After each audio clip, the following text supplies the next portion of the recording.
Mon nom, déjà, on m'appelle Paul Martin Moutanda. Je suis administrateur de société. Je suis consultant parce que c'est le cœur de mon métier, parce que j'aime accompagner les individus pour atteindre leurs objectifs. Et donc, ce que je fais principalement, c'est administrer des sociétés, administrer des valeurs pour emmener une chose à devenir plus que ce qu'il était avant. L'entreprise dont vous parlez, Talamaï, mon épouse et moi avons créé cette entreprise. D'ailleurs, c'est le nom de mon épouse, Tala Makou.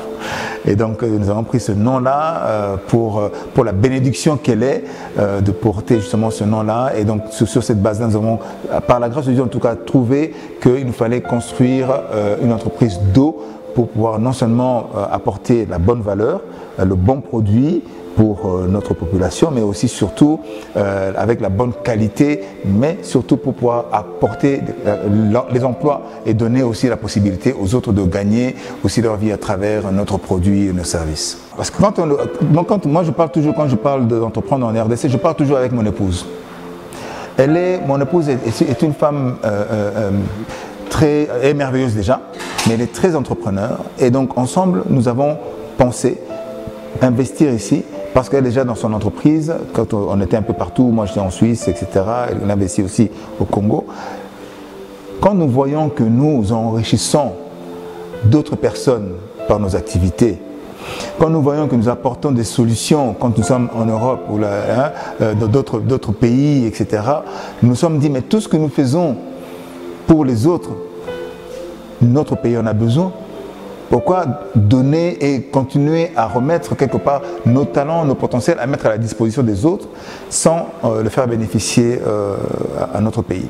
Donc c'est ce qui a fait que nous sommes venus à Kinshasa investir avec toutes les difficultés que vous pouvez imaginer pour un Congolais d'investir au Congo avec tout ce qui se passe au niveau des administrations, les infrastructures, enfin comme on dit, les institutions congolaises qui malheureusement ne facilite pas réellement les entrepreneurs ici en RDC, sans oublier que dans les études, quand on fait les études vraiment du marché, nous constatons vraiment effectivement que en termes d'entrepreneurs réels, c'est-à-dire apporter de la valeur à quelque chose qui n'est pas, c'est un peu comme on dit la définition de l'économie, on sait effectivement qu'il y en a à peine 5% au Congo qui arrivent à transformer quelque chose en bonne valeur, c'est-à-dire une forme de chaîne de transformation pour améliorer des choses. Or, il y a beaucoup de porteurs de projets, il y a beaucoup de, comme on dit, de businessmen, hein, de manière ponctuelle, qui fait qu'on n'arrive pas à créer des institutions ou des entreprises stratégiques. Des family business n'existent pas réellement. Hein, les entreprises familiales n'existent pas réellement. Les entreprises qui ont duré des décennies, qui sont des entreprises privées, mais qui durent 40 ans, 50 ans, n'existent pas réellement. Et sinon, ce sont les institutions étatiques, ou bien c'est certainement la diaspora, hein, avec les grands multinationales qui fonctionnent. Sinon, quand on voit les autres entreprises qui durent, ce sont les Libanais, les Indiens, n'est-ce pas, les autres pays qui prospèrent parce qu'ils savent comment investir et mettre dans la durée une entreprise qui part de 0 à 150. Quand nous avons prié pour demander à Dieu ce que nous allions faire, Dieu nous a dit, vous allez faire de l'eau. Parce que il y a l'énergie. Hein. Nous avons quelques compétences, quelques expériences dans les hydrocarbures, mais l'eau, c'est aussi une énergie qui apporte la vie. Donc du coup, dans nos investigations, nous avons été quelque part inspirés de produire de l'eau parce que nous voulions donner et répondre à quelque part à la population, aux besoins de la population, quelque chose de simple mais d'accessible à tout le monde qui permettrait en réalité d'apporter la bonne santé. Ça c'est principalement ça, et de répondre aussi aux besoins de cette génération qui est principalement la problématique de l'eau potable qui nous pose problème ici en RDC. C'est simplement ça. Moi, c'est M. Tom Sagwanambi, le responsable de la production chez Talamay, donc le produit Mineralis. En termes techniques, je ne pourrais pas vous expliquer en détail, mais c'est à partir de l'eau du forage que nous faisons notre travail. Donc il y a nos machines qui sont super professionnelles, qui nous permettent en fait de traiter cette eau que vous appelez minérale, donc l'eau des Mineralis exact. Ça, c'est une des raisons. Parce que vous savez, nous avons beaucoup de problèmes. En tant qu'entrepreneurs, qu'est-ce que nous cherchons à faire? Nous cherchons à apporter une solution aux problèmes qui existent. Et maintenant, cette solution-là doit être rentable. Il faut que cette solution soit achetée. Mais s'il y a plein de problèmes qui ne vont pas être résolus facilement, mais ce sont des problèmes qui existent. Alors, quand on veut entreprendre, on doit apporter une solution qui soit vendable. Donc, sinon, on investit sans qu'il y ait une contrepartie. C'est-à-dire, on ne fait pas de l'économie, on fait peut-être du social. Or, faire du social, il faut être mécène ou bien quelque chose comme ça parce qu'on a de quoi fonctionner. Mais nous, l'idée, c'est de créer de la valeur. Pour créer de la valeur, il faut apporter une solution qui soit vendable. Donc, ce qui fait que nous avons apporté cette eau. C'est vrai qu'en termes d'eau, c'est une des raisons, mais réellement, quand il y avait plein de projets sur lesquels nous sommes penchés, mais c'était l'eau qui revenait le plus pour pouvoir investir. Nous travaillons avec le Congolais parce que à l'époque c'était, comme on dit, quand on dit la fabrication des chaînes de production, de développement, de transformation ou même les chaînes de purification d'eau, hein, tous ces systèmes-là. Quel est le Congolais qui propose ça? Il n'y a personne. Donc il fallait aller trouver l'expert de ces chaînes, de ces produits, de ces appareils, comme on dit, de cette chaîne de transformation qui nous propose la meilleure purification. Après, qu'est-ce qu'il fallait faire? Il fallait former non seulement les Congolais pour qu'ils puissent mieux utiliser cela, mais par la grâce de Dieu, nous avions déjà trouvé des compétences ici congolaises qui sont là avec nous, qui travaillent avec nous et qui rendent justement cette eau encore plus potable que tous les autres eaux qui existent en RDC.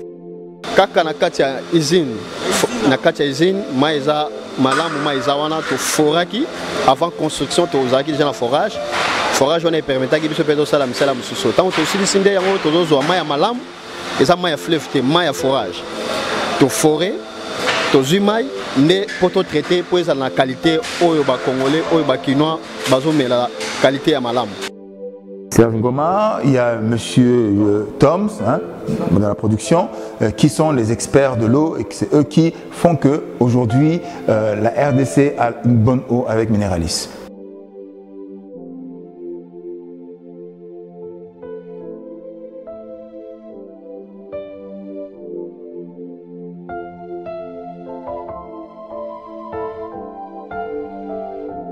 Nous n'avons pas mis une stratégie en place, nous avions un expert dans le marketing, lui qui s'appelle justement le vieux Minga, qui lui est expert, qui connaît le domaine de l'eau.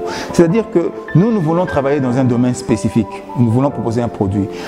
Comme en tant qu'entrepreneur, nous ne sommes pas forcément des véritables techniciens. Nous avons ici au Congo des gens qui sont intelligents, qui connaissent le marché. Mais il suffit de les prendre, de les mettre à la bonne place pour qu'ils puissent produire quelque chose de bien. Mais si on met le Congolais, le bon Congolais à la mauvaise place, il ne va pas produire. Il faut justement qu'on mette aussi le bon Congolais à la bonne place, histoire qu'il sache quoi faire et il sera optimal. Aujourd'hui, par la grâce de Dieu, nous avons notre agent commercial qui, lui, a réussi à introduire le produit sur le marché. C'est M. Minga qui, lui, est notre chef marketing commercial, en tout cas qui a réussi à imposer quelque part le produit sur le marché. Et puis voilà, nous travaillons avec lui et qui me permet en tout cas de faire en sorte que le produit soit accepté facilement. En un an, nous avons presque quasiment dépassé ou gagné le marché même de nos concurrents en une seule année. Donc ça veut dire que nous avons vraiment des compétences ici en RDC qu'il faut bien utiliser. Le meilleur agent Talamay, tous les agents.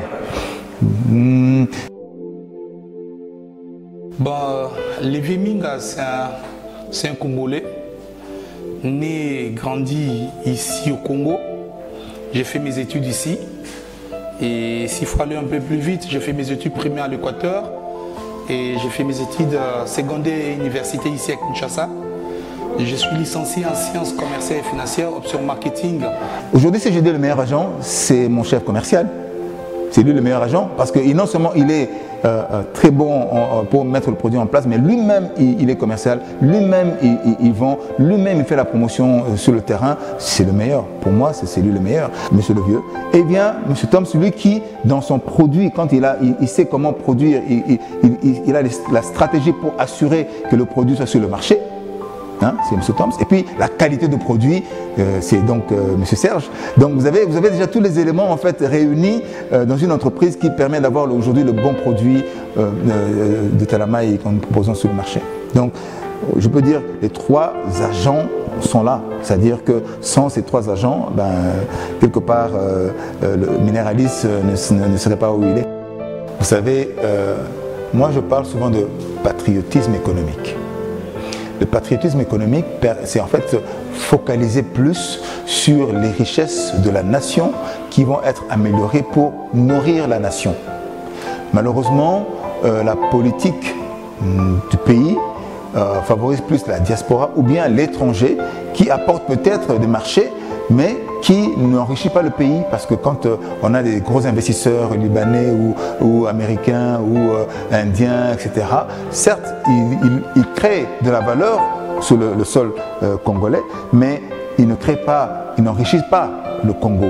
Et non seulement ils n'enrichissent pas le Congo parce que toutes, comme on dit, les devises, tous leurs intérêts ne restent pas au Congo, n'est pas réinvesti au Congo, au contraire, il repart à l'étranger. Donc, au niveau du patriotisme économique, le pays ne favorise pas justement cet aspect pour utiliser les compétences congolaises, déjà parce que nous avons un problème, nous pêchons déjà au niveau de l'éducation, de la formation de départ, qui ne répond pas réellement aux besoins du pays. Donc du coup, au niveau scolaire et formation, fait déjà que nous n'avons pas beaucoup d'experts qualifiés. Maintenant, quand on sait placer la bonne personne au bon endroit, on va plus s'orienter vers l'apprentissage qui va permettre en fait d'utiliser ces compétences-là qui n'ont pas forcément un niveau scolaire intéressant, mais qui ont des capacités, des talents qui peuvent être utilisés à des espaces bien répartis pour donner de la valeur et apporter cette valeur-là aux entreprises nationales. Et donc le patriotisme économique, c'est d'utiliser les valeurs nationales, d'utiliser les compétences nationales, les ressources temporelles, intellectuelles, financières, les ressources matérielles et les ressources même juridiques pour justement amener à transformer, ça devient une valeur pour le pays et réinvestir dans le pays. Là, nous commençons à parler de patriotisme économique. Le problème, c'est que ce n'est pas le cas pour notre pays.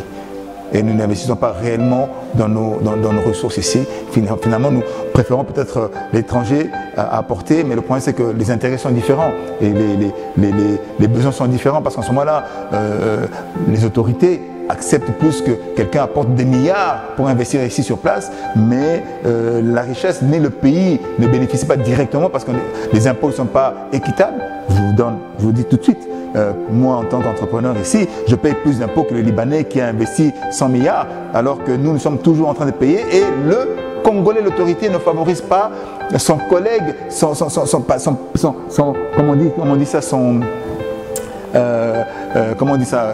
frère à réussir et à monter. Au contraire, ils préfèrent ne pas faire payer les impôts aux Libanais, à l'Indien, à l'étranger qui vient parce qu'il a créé une entreprise. Mais en fait, nous, avec une entreprise qui démarre juste un an, nous payons plus d'impôts que l'entreprise qui gagne peut-être des milliards ici en RDC. Pour dire que c'est comme on dit, hein, des pas de porte, c'est pas pour le pays, c'est peut-être pour une poche. Mais ceci dit, par rapport à la valeur qu'ils apportent dans le pays, ils ne payent pas d'impôts. Et donc du coup, nous sommes comme poursuivis, saqués, comme on dit, on nous dit traqués pour que nous puissions payer, alors que ce n'est pas nous qui allons réellement faire gagner cela si tout le monde ne joue pas le même jeu. Donc ça, c'est un peu le problème que nous rencontrons en termes de difficultés parce que nous ne sommes pas favorisés à entreprendre ici. C'est ce qui fait que vous voyez beaucoup d'entreprises ici congolaises, il n'y en a pas beaucoup, qui fonctionnent bien. Alors, on n'a que des petits business, des petites boutiques, etc. Il n'y a pas de grosses entreprises ici qui fonctionnent bien. Pour le faire, il n'y a que Dieu parce qu'aujourd'hui, dans cet environnement, il n'y a que Dieu. Hein. Je vous dis, si aujourd'hui nous en sommes là, ce n'est pas l'homme.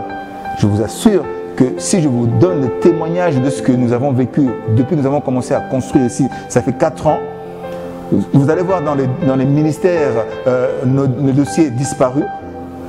À l'ANAPI, il y a des problèmes, on ne facilite pas la tâche. Même au niveau de la douane, on nous taxe, on nous bloque nos matériels. Ça, beaucoup d'entrepreneurs vivent ça. Mais c'est comme si en fait, personne ne veut que vous construisiez quelque chose ici. Et donc du coup, c'est un esprit derrière. C'est pour ça que je vous dis que c'est Dieu, parce que Dieu, dans sa bonté, nous a fait passer par cette vallée de l'homme de la mort, mais il nous a quand même continué à nous protéger pour qu'aujourd'hui nous en soyons là. Aujourd'hui, nous sommes, je veux dire, quand même le premier en termes de marché, positionnement de ce marché et de la qualité de produit. Aujourd'hui, dans ces conditionnements que nous avons, les 5 litres, les 18 litres, nous, avec la qualité, nous sommes parmi les premiers de produits, alors ça fait qu'1 an. Ça, c'est que Dieu qui permet de faire ça. Quand on parle de réussir, il n'y a qu'une seule réussite.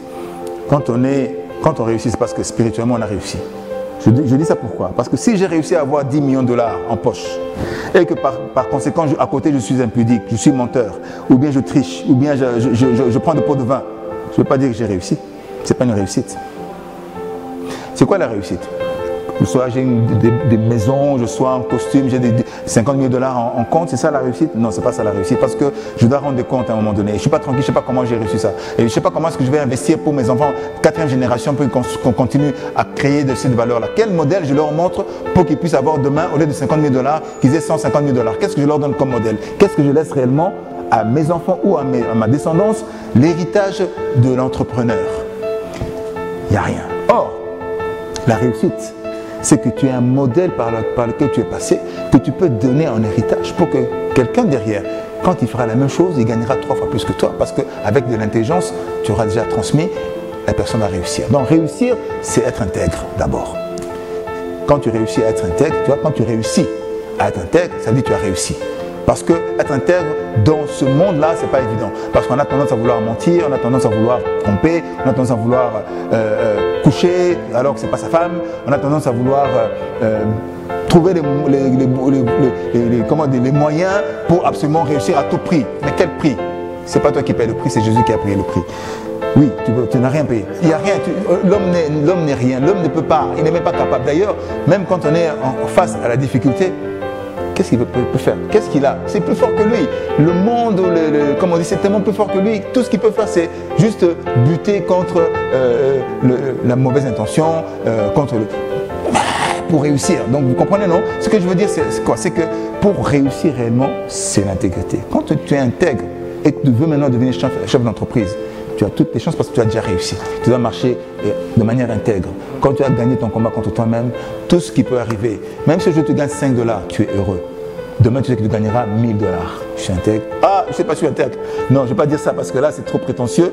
Alors, j'essaye par la grâce de Dieu de marcher avec le Seigneur. Mais parce que si je vis aujourd'hui, comme ce n'est pas moi qui vis, donc ça va, je suis intègre.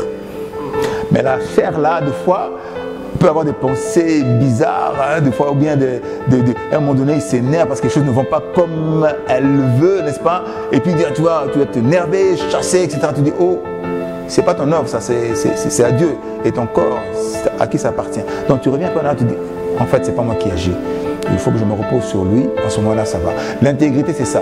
Comme lui-même, Dieu a dit, hein, sois intègre, marche devant moi avec intégrité. C'est en ce moment-là que je vais te multiplier. Mais si tu ne marches pas avec intégrité, tu vas réussir peut-être aujourd'hui et demain ça va partir. Je vous donne un exemple. Bon, quand j'étais en Europe, on a gagné beaucoup d'argent, n'est-ce pas? Tu roules en Porsche, tu roules en Maserati, ok. Mais quand tu te rends compte que tout ça, tu as gagné et tu as tout perdu, tu as gagné peut-être 2000 $ ou 50 000 $, après tu as 500 000 $, mais tu as tout perdu, tu te retrouves en train de gagner 10 000 $, tu vas appeler ça réussir? Non, parce que si tu réussis, c'est capitaliser, c'est grandir de plus en plus, grandir et prospérer, n'est-ce pas? C'est ça la prospérité. Et donc, si tu n'es pas intègre, parce que dans la gestion de l'argent, il faut être intègre aussi, parce que l'argent ne t'appartient pas.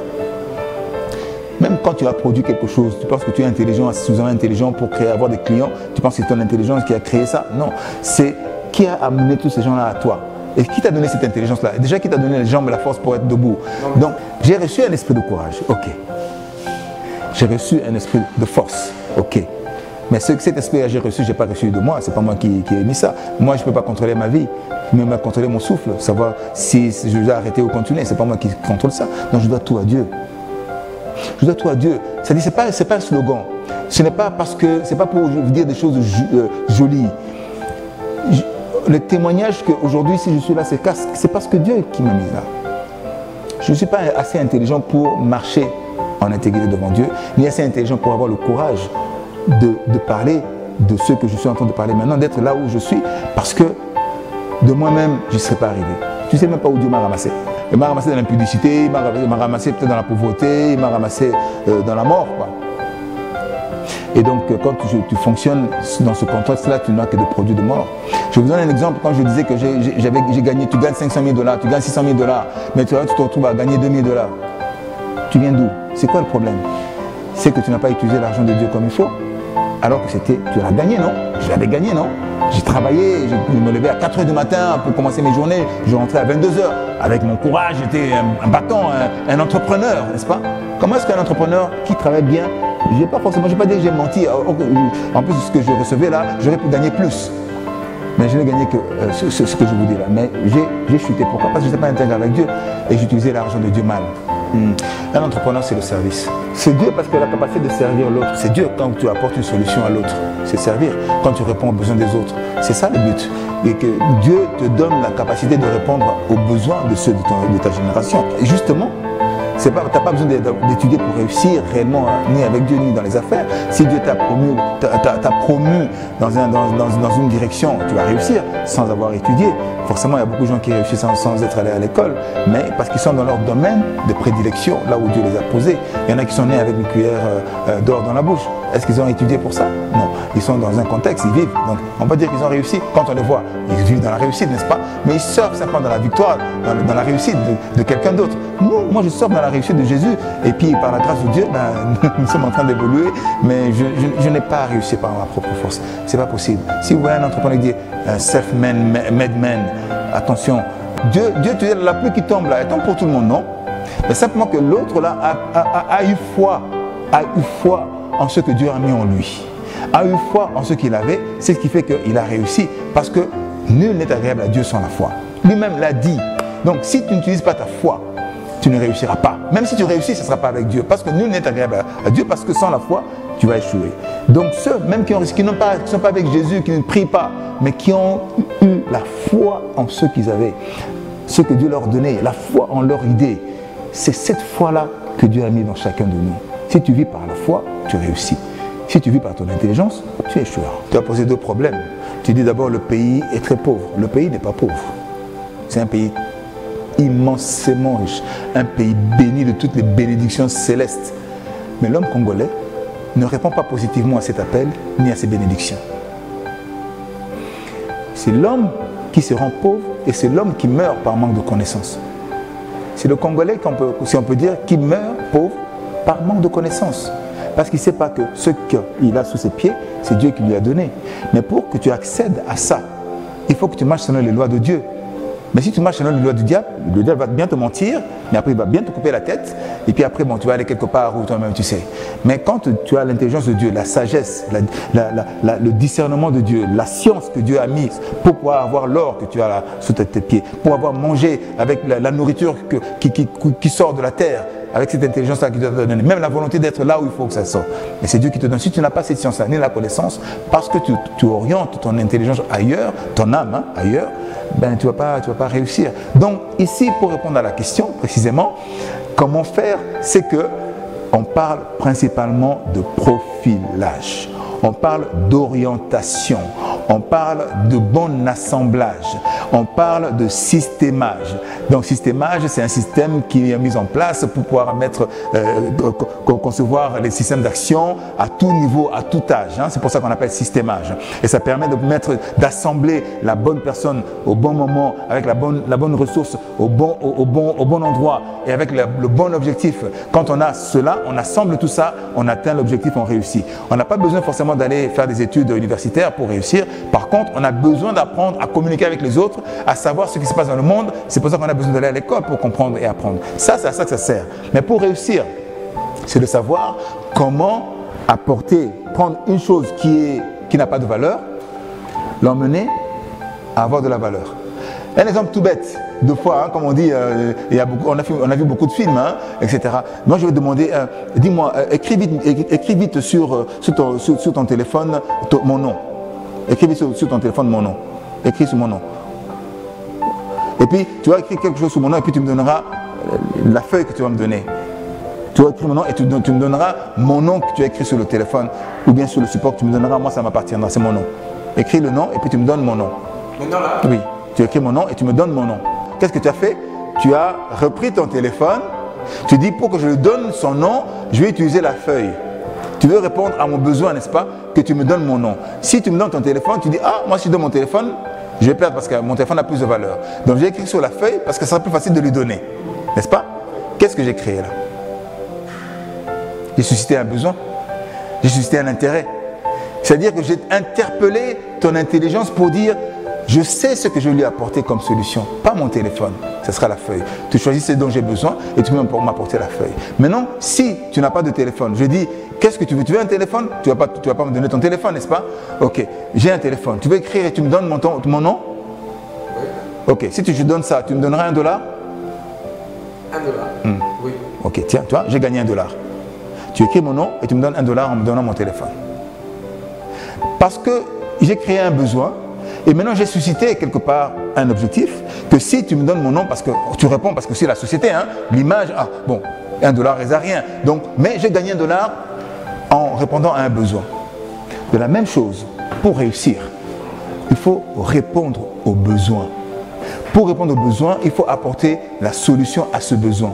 Maintenant, pour avoir de l'argent et réussir, il faut créer la transaction. Pour réussir, il faut répondre à un besoin. Et pour répondre à un besoin, il faut apporter la solution. Cette solution-là, c'est ça que tu dois monnayer. Est-ce que cette solution-là est vendable ou bien échangeable? Si c'est échangeable, ok, tu me donnes la feuille, ça ne vaut rien. Comme tout, on est frères, non? D'accord, c'est bien, on est ensemble, on va prier ensemble, il n'y a pas de problème. Tu me donnes cela, ça ne te coûte rien, ça ne me coûte rien, on part et puis personne essaie d'enrichir entre deux. Peut-être avec une petite connaissance, hein, dans la tête. Or, quand tu apportes une solution, il faut que tu rendes ça bancable. Comment tu vas faire pour que ça devienne bancable et que tu réussisses peut-être à gagner $10 avec ça? Il faut que tu comprennes de quoi j'ai besoin. Il faut que je comprenne de quoi tu as besoin. Je vais répondre à tes problèmes, mais pour que tu achètes ma solution, il faut que je comprenne de quoi tu as besoin afin que je réponde à ces besoins et tu trouveras la bonne motivation pour me payer en retour afin que je donne cette solution. Et ça demande quoi? La relation. Ça demande quoi? De s'unir. Ça demande quoi? D'être ensemble. Aujourd'hui, qu'est-ce qui pêche au niveau des Congolais? Chacun son coin, chacun sa façon de penser, chacun sa façon d'interpréter la Constitution, chacun la façon d'interpréter le code de la route. Et donc, il n'y a pas d'union, donc il n'y a pas de code commun qui nous permettra de réussir pour nous enrichir ensemble. Moi, je vais faire mon business, toi, tu vas faire ton business. Je vais souffrir pendant 15 ans, alors que si j'avais fait avec toi, j'aurais pris juste 3 ans pour arriver à atteindre mes millions. Mais je vais prendre 15 ans parce que je n'ai pas travaillé, je n'ai pas confiance en toi. Tu comprends? Pourquoi je n'ai pas confiance en toi? Malheureusement, les autorités que nous avons acceptées, nous ont abusé de nous. Ils ont abusé de notre confiance. Ils ont manipulé nos opinions. Ce qui fait que je n'ai plus confiance même à mon frère congolais parce que l'autorité déjà m'a trompé. Toi, qu'est-ce que tu feras si l'autorité m'a trompé? Tu ferais quoi? Tu vas me tromper aussi. Donc, je perds confiance. Je me méfie. Et donc, je ne peux pas travailler avec toi. Qu'est-ce que je vais faire? Je vais aller chercher le Libanais à côté et je l'amène ici pour faire avec lui. Qu'est-ce que le Libanais va faire? Il va m'exploiter. Il pense que je ne suis pas très intelligent parce que son frère est ici. Il vient me chercher, c'est pourquoi. Moi je viens, je travaille avec lui, j'apporte tout mon capital, je me bénéficie, j'amène ça ailleurs. Lui, qu'est-ce qu'il va gagner? Juste quelques milliers de francs qu'il va lui en apporter. On ne va pas investir dans le pays. Donc tu comprends, non? C'est l'appauvrissement. Nous fonctionnons tout seuls, tous, nous contribuons à cet appauvrissement tous les jours. Nous-mêmes, le mot d'encouragement, c'est lui dire de ne jamais baisser les bras, de ne jamais perdre confiance. Même si aujourd'hui on ne vend pas si trop, si beaucoup, mais le meilleur est en avenir. J'en ai tellement beaucoup que de fois j'ai des larmes aux yeux. Pour moi ce n'est pas seulement un patron, pour moi c'est un père, un père spirituel et un père encadreur. Il sait comprendre les larmes des personnes, des agents. Il ne considère jamais une personne étrangère plutôt. Il est là pour tout le monde. Il prête l'oreille à tout le monde. Il a un cœur parfait et pur. En tout cas pour moi, c'est ça le vrai mot que je dois lui passer. Spin doctoring, spin doctoring. C'est vrai que j'ai mis un bâtiment rien que pour ça. Il y a la salle, il y a les aspects, l'administration pour permettre justement d'apporter et d'enseigner aux autres en tant que formateur. Le but ici, c'est d'apporter les outils pour que les personnes autres sachent de quoi qu'est-ce qu'on utilise pour réussir, avec quoi on fonctionne pour entreprendre. Il y a des outils, ça peut être des outils intellectuels, hein, ça peut être des outils aussi stratégiques, hein, comme ça peut être aussi des outils physiques. Donc, mais tout ce qui est utilisable pour atteindre un objectif devient un outil. Forcément, tu dois payer le prix, parce que si tu ne prends pas, c'est comme dans l'amour, hein, comment tu sais que l'autre t'aime? Comment tu sais que l'autre t'aime? Quand il investit du temps et de l'attention sur toi, non? Mais si, il y a ceux qui peuvent ôter, s'il ne s'intéresse même pas à toi, ils prennent, ok, en 24 heures, il est juste avec toi 5 minutes, 10 minutes, ok, on se voit, hein, et puis, comme on dit, juste le temps, hein, 5 minutes, et puis finalement, tout ce qui t'intéresse là, c'est pas mon truc. Moi, j'ai d'autres choses, j'ai d'autres projets. Tu n'aimes pas. L'amour ici est interprété simplement par le fait que le temps et l'attention, quand quelqu'un te donne de son temps et de son attention, il te prouve qu'il t'aime, n'est-ce pas? Donc de la même manière, quand tu es en train de vivre pour apprendre, tu dois donner du temps et ton attention pour que tu puisses manifester ces choses. Sinon, ça deviendra superficiel. Formation, oui, formation, parce qu'il faut emmener le Congolais ou l'individu, ou tout un chacun, à mettre son attention et son temps dans quelque chose qu'il va utiliser. Parce que je ne mets pas mon temps à me connaître. Je vais utiliser mes compétences comment? Si je ne prends pas le temps à savoir qui je suis, ni l'attention sur ce que je sais faire, comment je vais utiliser ça et m'enrichir? Comment je vais faire? Avec quoi? Avec tes idées à toi, non? Les idées des autres, n'est-ce pas? Ah, il y a ça là qui bouille, il a fait comme ça, je vais utiliser la même chose. Mais si je n'ai pas du temps et de l'attention dans qui je suis, je vais utiliser quoi? Si je ne sais pas le faire, je ne pourrai même pas avancer parce que c'est moi qui vais porter ça. Lui, dans sa manière de faire, il a une expérience derrière. Je ne connais pas son expérience. Je ne sais pas ce qu'il a vécu pour fonctionner comme ça. Moi, je vais prendre simplement ce qui est superficiel à lui pour dire, je veux faire comme lui, dans ça, la netiller, mais sans forcément avoir le background, la matière, sans avoir la substance qu'il a pour emmener, pour arrivé à faire ça. Donc, je vais être superficiel et je n'irai jamais loin. Or, quand j'apprends comment je fais, quand je sais qui je suis, quand je sais ce que j'ai, quand je sais comment je fonctionne, je serai finalement ce dont j'ai besoin, naturellement, avant même de commencer. Comme ça, mon objectif sera sur ce dont j'ai besoin réellement pour me nourrir et puis après faire et obtenir ce que j'ai envie, ce dont j'ai envie, n'est-ce pas? Donc, ça fait partie du monde de la formation. Celui qui veut entreprendre doit savoir qui il est. Parce qu'il doit savoir quel outil il a naturellement, qu'est-ce qu'il a comme potentiel. S'il ne sait pas ça, il va utiliser le potentiel lesquels il ne saura pas le faire. Ça, c'est de 1. Et en plus de 2, s'il ne sait pas les outils qui peuvent être utilisés pour son projet, il ne saura pas dans quel domaine, dans quelle activité il va être, parce qu'il ne sait pas qui il est, donc il ne saura pas ce qu'il a. Et le potentiel qu'il a, donc il ne saura même pas dans quel domaine il va prospérer. Donc forcément, il ne pourra pas réussir. Maintenant, si je sais maintenant, je sais qui je suis. Maintenant, je sais ce dont j'ai besoin comme outil. Je pourrais faire quoi? Je vais maintenant commencer à dire, par rapport à mon entreprise, ce que je vais faire pour gagner de l'argent, puisque je sais faire ceci, puisque j'ai cela, voilà ce que je peux obtenir comme résultat. Parce que si je veux obtenir ce résultat, je ne peux pas faire autre chose que ça. Sinon, si je veux avoir ça comme résultat, si j'utilise ça pour avoir le même résultat, je n'y arriverai pas. Il faut que j'ai ça et ça, parce que je sais ce que cela va emmener. En sachant qui je suis, en sachant ce que j'ai. Je saurai ce que je vais obtenir. On a principalement tout ce qui est connaître, comme devenir qui on est. Comme on dit, formation, devenir qui on est. Devenir qui je suis. On fait des formations sur, je veux devenir l'account manager. c'est-à-dire je vais devenir le gestionnaire de projet des autres, comme on dit, celui qui est l'administrateur, hein, comme on dit, parce que c'est une formation pour apprendre à prendre la valeur que tu as comme un banquier, un gestionnaire de compte. Je prends les 10 000 $ que tu as dans ton compte pour que je puisse le rendre plus, pour que ça devienne 15 000 $, 20 000 $, développer, te proposer des stratégies d'investissement pour que de 10 000 $, ça devienne 20 000 $. Ça, c'est le gestionnaire de compte qui fait ça, dans banque, hein, quand on dit investissement. Donc, je vais prendre les 10 000 $ que tu vas me confier et je vais le rendre 20 000 $ au bout de peut-être de 2 ans. C'est celui-là qu'on appelle le gestionnaire de compte. Je dois devenir le gestionnaire de compte de l'autre. Parce que je vais découvrir, en sachant qui je suis, je vais découvrir qu'est-ce qu'il y a en lui. Puisque lui-même, peut-être, quand tu as la tête sur le guidon comme ça, tu ne vois pas où tu vas, n'est-ce pas? Par contre, quand tu as la distance, tu dis, ah, c'est là que je vais. Alors, je vais faire, comme on dit, le deuxième cerveau qui va aider l'autre à voir où il va, en mobilisant et en stimulant et en développant son talent pour que lui réussisse. Je deviens son account manager. Nous faisons ce genre de... Ah, c'est difficile, hein? Ah, le plus beau souvenir de ma vie.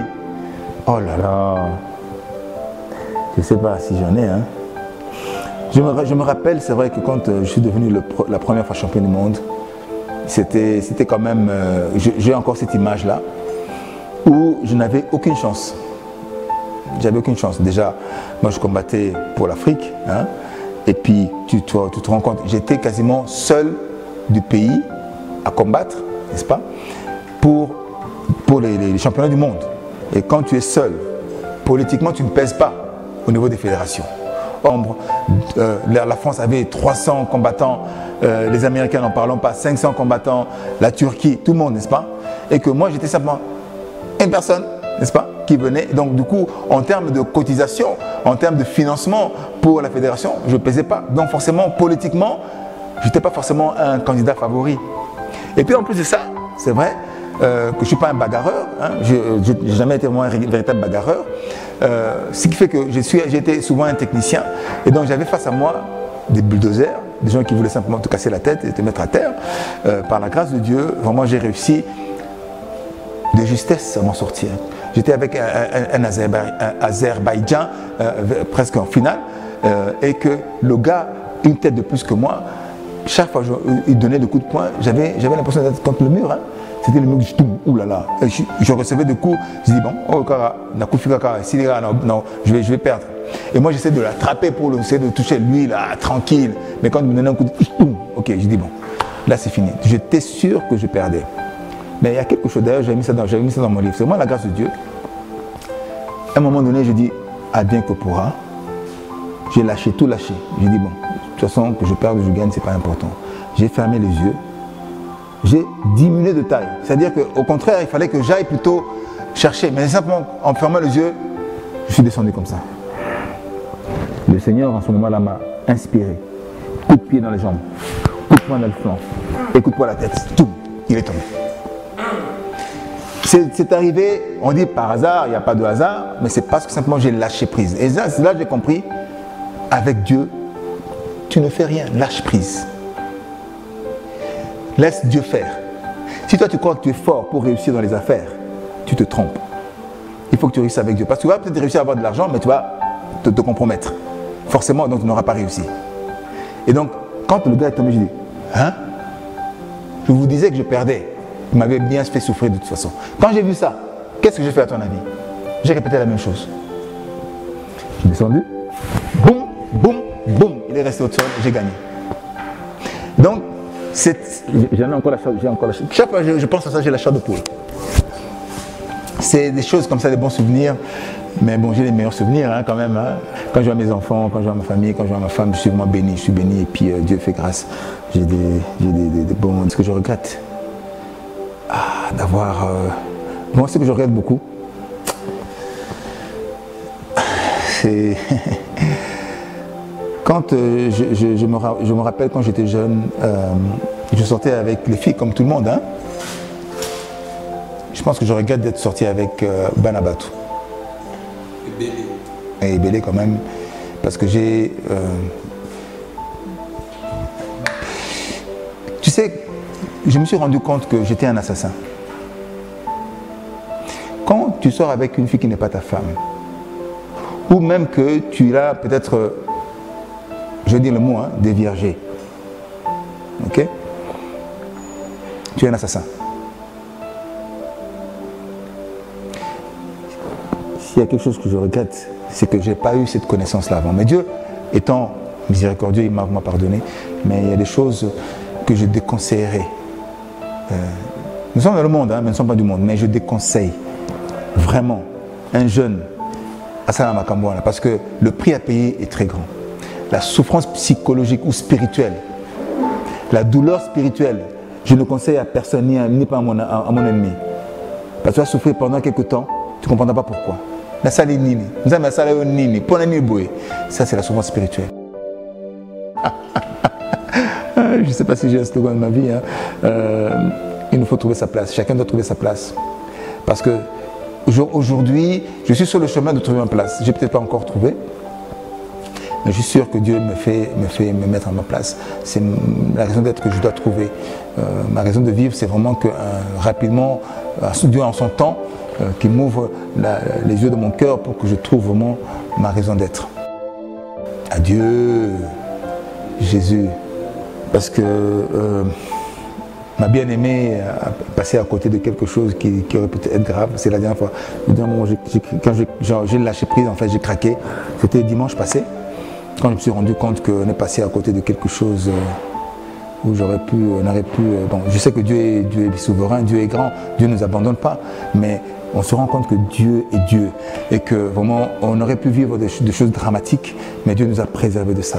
Quand je me rends compte de cette grâce, ça m'a fait pleurer parce qu'à ce moment-là, je me suis rendu compte que vraiment nous étions sous la grâce de Dieu. Et c'est en ce moment-là que j'ai craqué. Pendant des semaines, il fallait être fort, n'est-ce pas? Il fallait tenir, il fallait conserver, il fallait être au front, gérer, soutenir, rester positif, n'est-ce pas? Tout va bien, mais en voyant quand même, c'était quand même grave. Mais c'est ce dimanche-là que j'ai craqué. Réussi, je n'ai pas encore réussi. Par la grâce de Dieu, en tant qu'enfant de Dieu, c'est une réussite parce que je surfe dans la victoire de Christ. Mais c'est Jésus qui a réussi. Donc, alors, nouveau produit, je veux dire comptoir, hein, c'est un service, comptoir. Je ne vais pas en dire plus, mais des comptoirs. Que Dieu vous bénisse, soyez bénis. Merci.